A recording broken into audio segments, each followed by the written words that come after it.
ஒரு சின்ன விதை 10,000ங்கிற ஒரு சின்ன விதை வருஷமாகி இன்றைக்கி நமக்கு ஒரு மார்க்கெட் வேல்யூ ஒரு 80 lakhsக்கு கொண்டிருக்கு. அப்போ இதை நான் அன்றைக்கி வந்து இப்படியெல்லாம் செய்வேன்னு நினச்சி செய்யலை.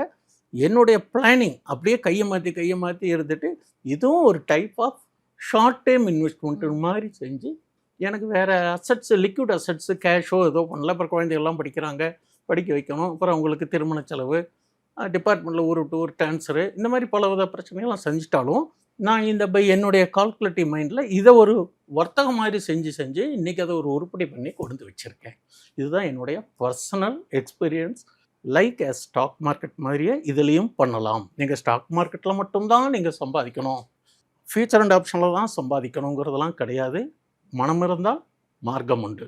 நம்மளுடைய பிளானிங் ஷுட் பி ப்ராப்பர். அது மாதிரி ரியல் எஸ்டேட்லேயும் பண்ணிடலாம். இப்போ கூட ஒன்றும் தப்பு கிடையாது. இப்போ கொஞ்சம் தள்ளி வாங்குங்கோ. ஒரு இடத்துக்கு எங்கேயாவது ஒரு இடம் இருக்கோ, ஒரு 3 லட்ச ரூபா 5 லட்சம், ஒரு 3 லட்ச ரூபாய்க்கு சென்ட் வாங்கினோம், 4 சென்ட் வேணால் 12 லட்ச ரூபா. இப்போ உங்களுக்கு இடத்துக்குலாம் கூட லோன் தராங்க. அப்போல்லாம் இடத்துக்கு லோன் கிடையாது. நாங்கள் இது பண்ணும்போது அதுவும் ஓன் காஸ்ட்டில் பேஸ்மெண்ட் முடித்தா தான் லோனே சேங்ஷன் பண்ணுவாங்க.